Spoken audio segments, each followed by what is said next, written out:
আমি চেয়ার পাইলাম, পাওয়ার পাইলাম, সব পেলাম, কিন্তু এই পৃথিবীতে আজীবন থাকার গ্যারান্টিও কি পেয়েছি? না না না। ये चमन सहरा भी होगा ये खबर बुलबुल को दो, ये चमन सहरा भी होगा ये खबर बुलबुल को दो, ताकि अपनी जिंदगी को सूझ कर कुर्बा करे, ताकि अपनी जिंदगी को सूझ कर कुर्बा करे। একজন কবি বলেন যে আমাদের দেশের বুলবুল পাখিগুলি রকমারি ফুলের বাগানের ডালে ডালে পাতায় পাতায় হেলে দুলে নেচে নেচে কিচিমিচি সুরে গান গায়, নৃত্য দেয়, ড্যান্স দেয়।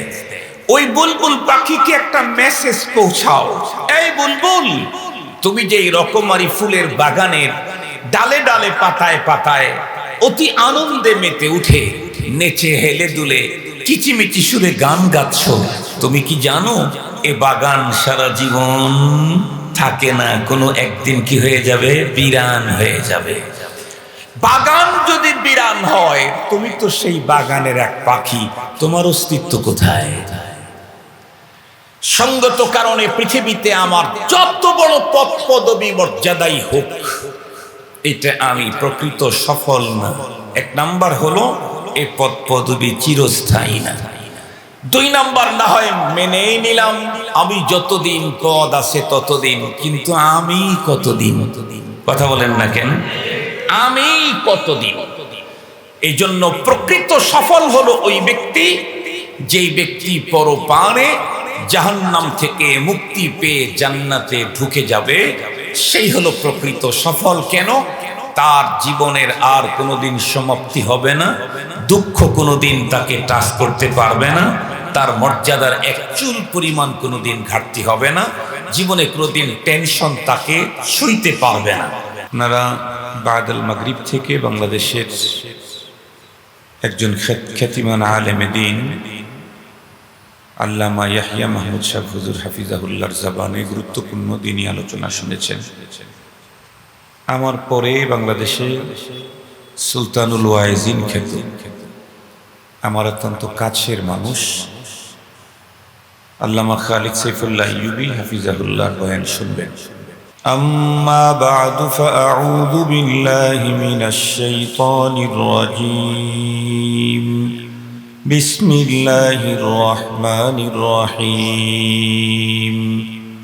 ওয়া'বুদ রাব্বাকা হাত্তা ইয়াতিয়াকাল ইয়াকিন। وقال نبينا وصفينا وحبيبنا صلى الله عليه وسلم الدنيا خلقت لكم وأنتم خلقتم للآخرة أو كما قال عليه الصلاة والسلام। একটা বিশেষ সাবজেক্টের উপরেই কথা বলবো ইনশাআল্লাহ। এই কারণে আমি সূরাতুল হিজর এর ৯৯ নম্বর আয়াত সর্বশেষ আয়াতে কারিমা তেলাওয়াত করেছি। আমরা প্রত্যেকেই জানি রব্বুল আলামিন কুল কায়নাতের সবকিছুকে তৈরি করেছেন। স্রষ্টা একজন, তবে সৃষ্টি কতগুলি এর কোনো পরিসংখ্যানও পৃথিবীর কারো কাছে নেই। এমনকি কোনো নবী রাসূলের জবান থেকেও আল্লাহর সৃষ্টির পরিসংখ্যানের উপরে কোনো তথ্য পাওয়া যায় না। বরং কোরআনুল কারীম খুললে দেখা যায় আল্লাহ পাকের পক্ষ থেকে তার সৃষ্টির পরিসংখ্যানের উপরে একটা চ্যালেঞ্জ আছে। আল্লাহ তাআলা বলেন, ওয়া ইন তাউদ্দু নি'মাতাল্লাহ লা তুহসুহা।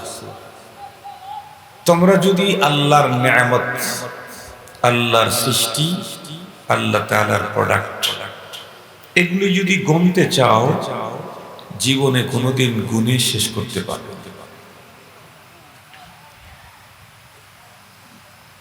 এই অসংখ্য অগণিত সৃষ্টিকুল সবগুলির স্রষ্টা হলেন একজন আল্লাহ তাআলা। তবে সমস্ত সৃষ্টিকুলগুলোকে তৈরির পিছনে আল্লাহ পাকের উদ্দেশ্য একটা, বরং দুইটা লক্ষ্য নিয়ে কুল কায়নাতকে আল্লাহ তাআলা তৈরি করেছেন। জিন আর ইনসানকে তৈরি করেছেন একটা লক্ষ্য নিয়ে, জিন ইনসান বাদে আর যা আছে সবগুলিকে তৈরি করেছেন আর একটা লক্ষ্য নিয়ে। কোরআনে হাকিমে আল্লাহ তাআলা স্পষ্ট বলেন, হুয়াল্লাযী খালাকা লাকুম মা ফিল আরদি জামিআ, তিনি ওই সত্তা যিনি তোমাদের কল্যাণে জমিনের সবকিছুকে সৃজন করেছেন। এই আয়াতের তাফসীরে মুফাসসিরিনে কেরাম লিখেছেন, এই পৃথিবীতে কেবলই ওই সমস্ত বস্তু মখলুকের মর্যাদা পেয়েছে যেগুলি মানব দানবের কল্যাণে সক্ষম, ডিরেক্ট অথবা ইনডিরেক্ট, এখন অথবা তখন, প্রত্যক্ষ অথবা পরোক্ষ। যেই বস্তু মানব দানবের কল্যাণে কোনো অবস্থাতেই সক্ষম নয়, এমন কোন বস্তুকে বস্তুর মর্যাদা, মখলুকের মর্যাদাই আল্লাহ তাআলা দান করেন। কুল কায়নাতের সবগুলি আমাদের কল্যাণে তৈরি, তবে আমাদেরকে আল্লাহ তাআলা আর একটা উদ্দেশ্য নিয়ে তৈরি করেছেন। ওয়ামা খালাকতুল জিন্না ওয়াল ইনসা ইল্লা লিয়াবুদুন, জিন ইনসানকে আমি আমার ইবাদতের জন্য তৈরি করেছি। শুধুমাত্র কেবলমাত্র একমাত্র জিন ইনসান গোলামি করবে কার? আল্লাহ। এজন্য জিন ইনসান তৈরি। আর এই জিন ইনসানের ইহকালীন জীবনের শান্তি, সমৃদ্ধি, প্রয়োজন, জরুরত, এগুলি মিটাবার জন্য অসংখ্য অগণিত সৃষ্টিকুল আল্লাহ তাআলা সৃষ্টি করেছেন। এখন কথা হলো, আমরা তো এটা জানি হুজুর, আল্লাহ তাআলা জিন ইনসানকে কেবলই তার ইবাদতের জন্য তৈরি করেছেন। তো আমাদেরকে কতক্ষণ আল্লাহর ইবাদত করতে হবে? কোরআনে হাকিমের এই আয়াত আমাদেরকে বুঝিয়ে দিল 24 আওয়ার্স। কতক্ষণ? 24 আওয়ার, 24 ঘন্টার টোটাল টাইমটাই আল্লাহ পাকের গোলামি করতে হবে। 24 আওয়ার আল্লাহর গোলামি। জি, কতদিন? ওয়াবুদ রাব্বাকা হাত্তা ইয়াতিয়াকাল ইয়াকিন। 24 আওয়ার আল্লাহ পাকের গোলামি করতে হবে। বুঝলাম কতদিন? আল্লাহ বলেন, মৃত্যু আসে না যতদিন। মালাকুল মউত যতক্ষণ না আসে আমাকে নেয়ার জন্য, ততক্ষণ পর্যন্ত আমাকে 24 আওয়ার শুধুমাত্র কেবলমাত্র একমাত্র কার গোলামি করতে হবে? আল্লাহ। এখন বলেন, আল্লাহ তাআলা তো আমাদেরকে 24 আওয়ার তার গোলামির জন্য তৈরি করে আমাদের ইহকালীন জীবনের কোনো জায়গায়, কোনো অপশন, কোনো ফাংশনে যাতে আমার কোনো প্রবলেম না হয়, এজন্য কোটি কোটি সৃষ্টিকুলকে আমাদের খেদমতে কল্যাণে তৈরি করে রেখেছে। এবং কুল কায়নাত মানব কল্যাণে 24 ঘন্টায় নিয়োজিত। 24 ঘন্টা, 24 আওয়ার তারা মানব কল্যাণে নিয়োজিত।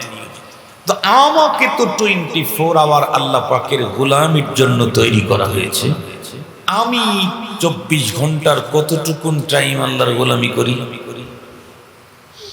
এটা যদি একটু ফিকির করি, আমি খতিব থেকে শুরু করে আপনারা মুখাতাব পর্যন্ত, তাহলে একদিক থেকে লক্ষ্য করলে দেখা যাবে ম্যাক্সিমাম মানুষের 24 ঘন্টার ভিতরে 2 ঘন্টাও আল্লাহর গোলামিতে কাটে না। 2 ঘন্টাও আল্লাহর গোলামিতে কাটে না। অথচ আল্লাহ তাআলা পৃথিবীতেই কোটি কোটি সৃষ্টিকুলকে আমার কল্যাণে তৈরি করে আমাকে তার গোলামির জন্য রিজার্ভ করে পৃথিবীতে অল্প সময় দিয়ে পাঠিয়েছে। একেবারে অল্প সময়। লিকুল্লি উম্মাতিন আজাল ইযা জাআ আজালুহুম লা ইস্তাখিরুনা সাআতান ওয়া লা ইস্তাকদিমুন। প্রত্যেকটি মানুষের নির্ধারিত আয়ু দেওয়া হয়েছে। শুধু আয়ু নির্ধারিত না, বরং রিজিকও নির্ধারিত। আলা ওয়া ইন্না নাফসান লান তামুতা হাত্তা তাস্তাকমিলা রিজকাহ। আমার টাইম যেমন নির্ধারিত, আমার রিজিক তেমন নির্ধারিত। এই দুইটি শেষ হওয়ার আগে তামাম পৃথিবী সমস্ত পারমাণবিক অস্ত্র আমার উপরে প্রয়োগ করে মারতে পারবে না, আমি নিজে ইচ্ছা করেও মরতে পারবো না। আর এটা যখন ফুরিয়ে যাবে, তামাম দুনিয়ার লাইফ সাপোর্ট আমার উপরে একযোগে প্রয়োগ করে 1 সেকেন্ড আমাকে দুনিয়াতে বেশি ধরে রাখতে পারে। লিকুল্লি উম্মাতিন আজাল। মুহতারাম হাজিরিন, রব্বুল আলামিন আমাকে তার জন্য রিজার্ভ করে পাঠালেন পৃথিবীতে অল্প সময়ের জন্য। এরপরে কি হবে? এরপরে আল্লাহ তাআলা আমাকে তার কাছে ফিরিয়ে নেবেন। কুল্লু নাফসিন যায়িকাতুল মাউত ওয়া ইন্নাকুম সুম্মা ইলাইনা তুরজাউন। কোরআনে হাকিম আল্লাহ তাআলা বলেন, প্রতিটি প্রাণীকে মৃত্যুর স্বাদ গ্রহণ করতে হবে, আর তোমাদেরকে আমার কাছে রিটার্ন ব্যাক আসতে হবে। তো আল্লাহ পাকের কাছে রিটার্ন গেলে তারপরে কি হবে? আল্লাহ তাআলা বলেন, ইন্নাকুম তুওয়াফাউনা উজুরাকুম ইয়াউমাল কিয়ামাহ। এই যে পৃথিবীতে পাঠিয়েছিলাম 24 আওয়ার আমার গোলামি করবার জন্য, এই তুমি দুনিয়াতে গিয়ে কি করেছো, তোমার আমল, এই আমলের প্রতিদান তোমাদেরকে দেওয়া হবে 100 তুওয়াফাউন, পুরাপুরি। কারো প্রশ্ন আসতে পারে, হুজুর 100 আমলের প্রতিদান আল্লাহ তাআলা আখিরাতে দিবেন? জি, যে ভালো করেছে সেও 100 পাবে, যে মন্দ করেছে সেও 100 পাবে। ভালো করেছে ভালো পাবে, মন্দ করেছে মন্দ পাবে। কেউ যদি জিজ্ঞাসা করে, হুজুর দুনিয়াতে না মন্দ করলে অনেক লজ্জা, অনেক অসম্মানী হতে হয়, অনেক মুসিবত আসে, ভালো কাজ করলে তো ফুলের মালা পাওয়া যায়, ফুলের তোড়া পাওয়া যায়, ফুলের সিটারি পাওয়া যায়, লাল গালিচার সংবর্ধনা পাওয়া যায়, মানপত্র পাওয়া যায়, আরো কত কিছু। এগুলি কি ভালো মন্দের পাওনা না? বলে হ্যাঁ, এগুলো ভালো মন্দের পাওনা, তবে এটা ফাইনাল পাওনা না, এটা পুরাপুরি পাওনা না। পৃথিবীতে যে ভালো করেছে তাকে ভালোর কারণে ভালো দেওয়া হয়েছে, যে মন্দ করেছে মন্দের কারণে তাকে মন্দ দেওয়া হয়েছে, জাযা দেওয়া হয়েছে, সাজা দেওয়া হয়েছে। বাট এটা তার ভালো কাজেরও পুরা পাওনা না, মন্দ কাজেরও পুরা পাওনা না। বরং পৃথিবীতে মন্দ কাজের কারণে যত বড় লাঞ্ছনাই আমরা দেখি, আল্লাহর ভাষায় এটা হলো সিম্পল। আল্লাহর কোরআন আল্লাহ তাআলা বলেন, وَلَنُذِيقَنَّهُم مِّنَ الْعَذَابِ الْأَدْنَى وَلَنُذِيقَنَّهُم مِّنَ الْعَذَابِ الْأَدْنَى دُونَ الْعَذَابِ الْأَكْبَرِ لَعَلَّهُمْ يَرْجِعُونَ। আল্লাহ তাআলা বলেন, লানুযীকান্নাহুম মিনাল আযাবিল আদনা। এই পৃথিবীতে মন্দ কাজের কারণে যে পানিশমেন্টটা হয়, যত বড় ভয়ঙ্কর শাস্তি দেখি, আল্লাহর ভাষায় এটা আযাবে আদনা, সিম্পল। মূল পুরাপুরি পাওনা, ওয়া ইন্নাকুম তুওয়াফাউনা উজুরাকুম ইয়াউমাল কিয়ামাহ। ভালো কাজ আর মন্দ কাজ যা করেছি এর পুরাপুরি পাওনা পাবো কবে? আখিরাতে। সেই দিন ভালো মন্দের পাওনা পাওয়ার পরে প্রকৃত সফল ব্যক্তিকে সেটা ওই দিন প্রমাণিত হবে।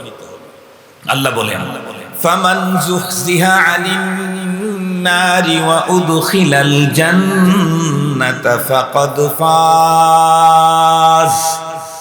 ওই দিন যেই ব্যক্তি তার দুনিয়ার কৃতকর্মের পাওনা পাওয়ার পরে কন্ডিশনটা এমন হবে, জাহান্নাম থেকে মুক্তি পেয়ে জান্নাতে ঢুকে যাবে, আল্লাহ বলেন প্রকৃত সফল ইনসান হলো সে হলো প্রকৃত সফল। কেন? এই যে জান্নাতে ঢুকলো, আর জীবনে কোনোদিন এখান থেকে বেরোতে হবে না, আর কোনোদিন তাকে দুঃখ টাচ করবে না। আমরা তো মনে করি সবচেয়ে বড় বুদ্ধিমান হলো প্রথম চান্সেই নমিনেশন পেল, সাথে সাথে এমপি হয়ে গেল, সাথে সাথে আবার প্রধানমন্ত্রী, পিএম, প্রাইম মিনিস্টার হয়ে গেল। আমাদের দেশেই তো কিছুদিন আগে এরকম ঘটনা ঘটছে না? আমাদের দেশের বর্তমান প্রধানমন্ত্রী জনাব তারেক রহমান সাহেব প্রথম এমপি এবং প্রথম মন্ত্রী না শুধু প্রধানমন্ত্রী। আমরা হয়তো ভাবতে পারি যে লোকটার জীবনের প্রথম এমপি হয়েই প্রধানমন্ত্রী হলো, এই লোকটা হলো প্রকৃত সফল। অথবা এরপরে সামনে আবার ওআইসির যদি চেয়ারম্যান হয়ে যেতে পারে তাহলে আরো সফল। এরপরে যদি আবার জাতিসংঘের যদি চেয়ারম্যান অথবা মহাসচিব হয়ে যেতে পারে তাহলে তো সর্বোচ্চ সফল। না, এগুলি কোনোটাই সফলতা না। কেন? কারণ কুল্লু মান আলাইহা ফান, কি এর সফলতা? তো আল্লাহ তাআলা আমাদেরকে 24 ঘন্টা তার গোলামির জন্য দুনিয়াতে পাঠালেন, আমাদেরকে আবার ওনার কাছে ফিরিয়ে নিবেন, নিয়ে কোথায় দিতে চান? জান্নাত। জান্নাত তৈরি করে রেখেছেন, শুধু তৈরি করে রাখছেন না, আবার ডাকতেছেন আমাদেরকে, ওয়াল্লাহু ইয়াদউ ইলা দারিস সালাম। আল্লাহ তাআলা শুধু জান্নাত তৈরি করে রেখেছেন তাই না, আবার ডাকতেছেন। রাস্তার ভিতরে যাইতে থাকলে হোটেলের পাশ দিয়ে গেলে ডাকে না, এদিকে দিয়েছেন ভাই, ভাই এদিকে আসেন, ও ডাকে। আল্লাহ তাআলা জান্নাত তৈরি করেছেন, আবাসিক হোটেল। এরপরে আবার পৃথিবীর মানুষকে আল্লাহ তাআলা জান্নাতের দিকে ডাকছেন।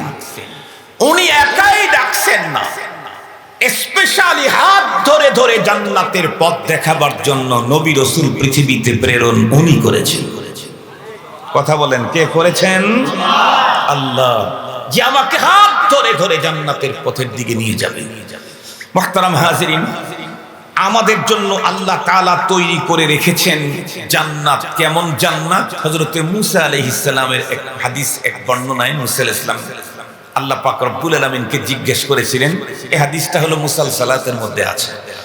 তো আমি যেহেতু টোটালটা বলবো না, অল্প কিছু বলবো, এই জন্য মুসালসালাতের সেই তাসালসুল বিযিহদ যেটা, এটা আমি আর এখন আমল করছি না।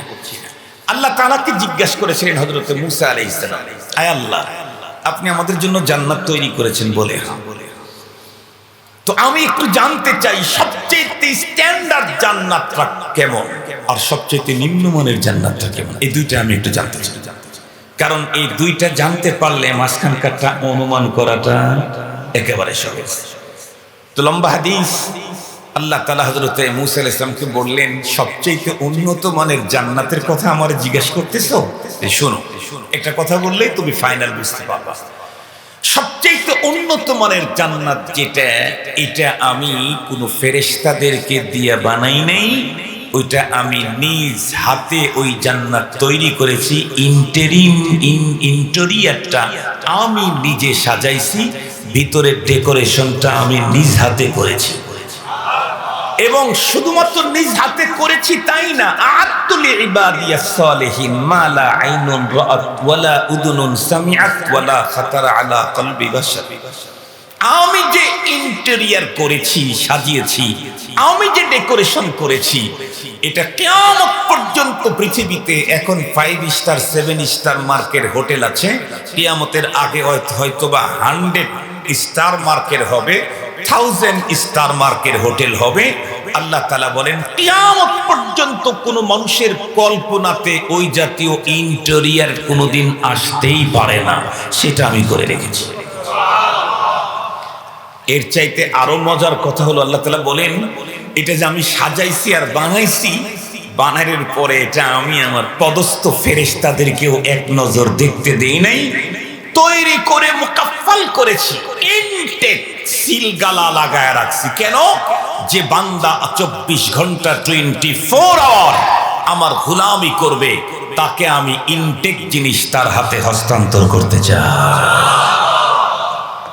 মজার কথা হলো, রব আমাদেরকে দুনিয়াতে পাঠালেন, আমাদের দুনিয়ার জীবনের চলবার প্রয়োজন মিটাবার জন্য কোটি কোটি সৃষ্টিকুলকে সৃষ্টি করলেন। এরপরে আবার পরপারে চিরস্থায়ী জীবনের অস্বাভাবিক শান্তি প্রশান্তির জন্য জান্নাতুল ফেরদাউস নিজ হাতে তৈরি করে সাজায় রাখলেন। মাঝখানে এই জীবনটা অল্প সময় আমাদেরকে তার গোলামি করতে বললেন, কিন্তু আমরা তো 24 আওয়ার না, আমরা তো 2 ঘন্টাও আমাদের আল্লাহর গোলামিতে কাটে না। কথা বলেন। একজন মানুষ বিল্ডিং বানিয়েছে 10 তালা, 10 কোটি টাকা ব্যয় হয়েছে। আর একজন 1 তালার ইন্টেরিয়র করতেই 10 কোটি টাকা ব্যয় হয়েছে। এই 2 বিল্ডিং কি একই মানের হবে? কখনোই না। তো আল্লাহ যেটা আমাদের জন্য সাজায় রাখছেন, ওই জান্নাত পেতে তো 24 আওয়ার আল্লাহর গোলামি করতে হবে। আমরা তো 2 আওয়ারই করতে চাই না, 2 ঘন্টাই তো করতে চাই না, 24 আওয়ার তো দূরের কথা। এ কারণে আল্লাহ তাআলা আমাদের প্রতি রাগ, গোসা, অভিমান হয়ে আমাদেরকে ছুঁড়ে ফেলতে চান না। আমরা যে রব থেকে দূরে চলে গেছি, জান্নাতুল ফেরদাউস আমাদের জন্য সাজিয়ে রাখা হয়েছে, তার প্রস্তুতি গ্রহণ করছি না, অথচ যাওয়ার টাইম এসে যাচ্ছে, চলে যাওয়ার টাইম এসে যাচ্ছে। এখনো পর্যন্ত জান্নাতুল ফেরদাউসের পুঁজি আমার হচ্ছে না। আল্লাহ তাআলা তখনও আমাদের উপরে অভিমান করেন না, রাগ করেন না, গুসা করেন না, বরং তখনও আদর করে আমাকে তার সাথে সম্পর্ক জড়াবার জন্য 12 মাসের মধ্যে একটা মাস আল্লাহ আমাদেরকে স্পেশাল দিয়েছিলেন, সেটা হচ্ছে রমাদানুল মুবারক। এই মাসটা আল্লাহ তাআলা প্রতি বছর আমাদের মাঝে ফিরিয়ে দেন আল্লাহ ভোলা মানুষদেরকে আল্লাহওয়ালা বানানোর জন্য। আল্লাহ ভোলা মানুষদেরকে কি বানানোর জন্য? আল্লাহওয়ালা বানানোর জন্য। 24 আওয়ার তার গোলামি করার আল্লাহ তাআলা অপশন দিয়ে পাঠিয়েছেন, কিন্তু আমরা 2 আওয়ার 3 আওয়ারও তার গোলামি করি না। তাহলে তো আল্লাহ যে জান্নাত সাজিয়েছেন এটা পাচ্ছি না। না, এত আদর করে তৈরি করলাম, ওদের জন্যই জান্নাত সাজাইলাম, দূরে চলে যায়, ঠিক আছে, আমি আমার কাছে আসার জন্য ব্যবস্থা নিচ্ছি। কি করলেন? একটা মাস আমাদেরকে দিলেন, ইবাদতের মৌসুম।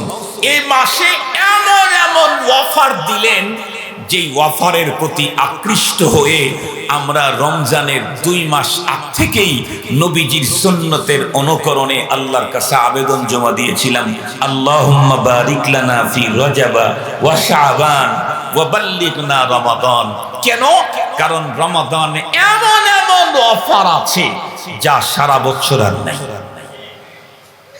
রমাদানে বিশেষ বিশেষ কি এমন এমন অফার, এগুলো আজকে ওয়াজ না, এই ওয়াজ হলো রমজানের আগে দাওয়াত দিতে।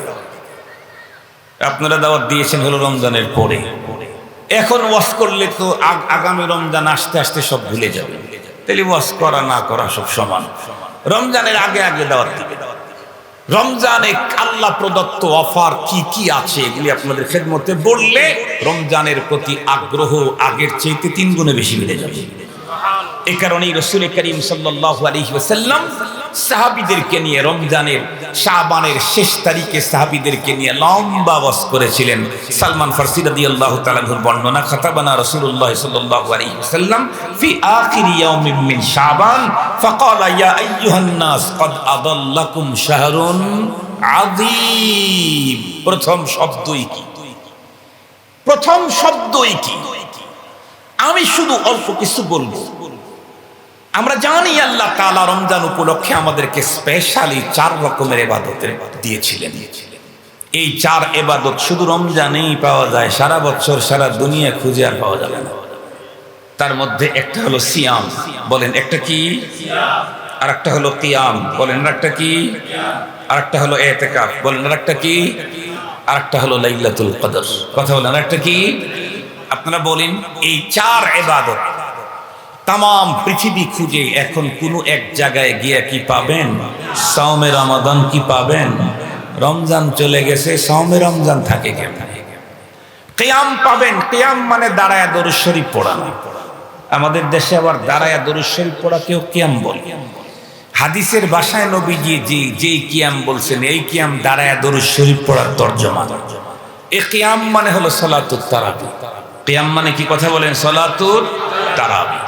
বলেন রমজান উপলক্ষে যে সালাতুত তারাবি আল্লাহ আমাদেরকে দিয়েছিলেন তার রাসূলকে দিয়ে, এই সালাতুত তারাবি পৃথিবীর কোন রাষ্ট্রে গেলে আজকে পড়তে পারবো?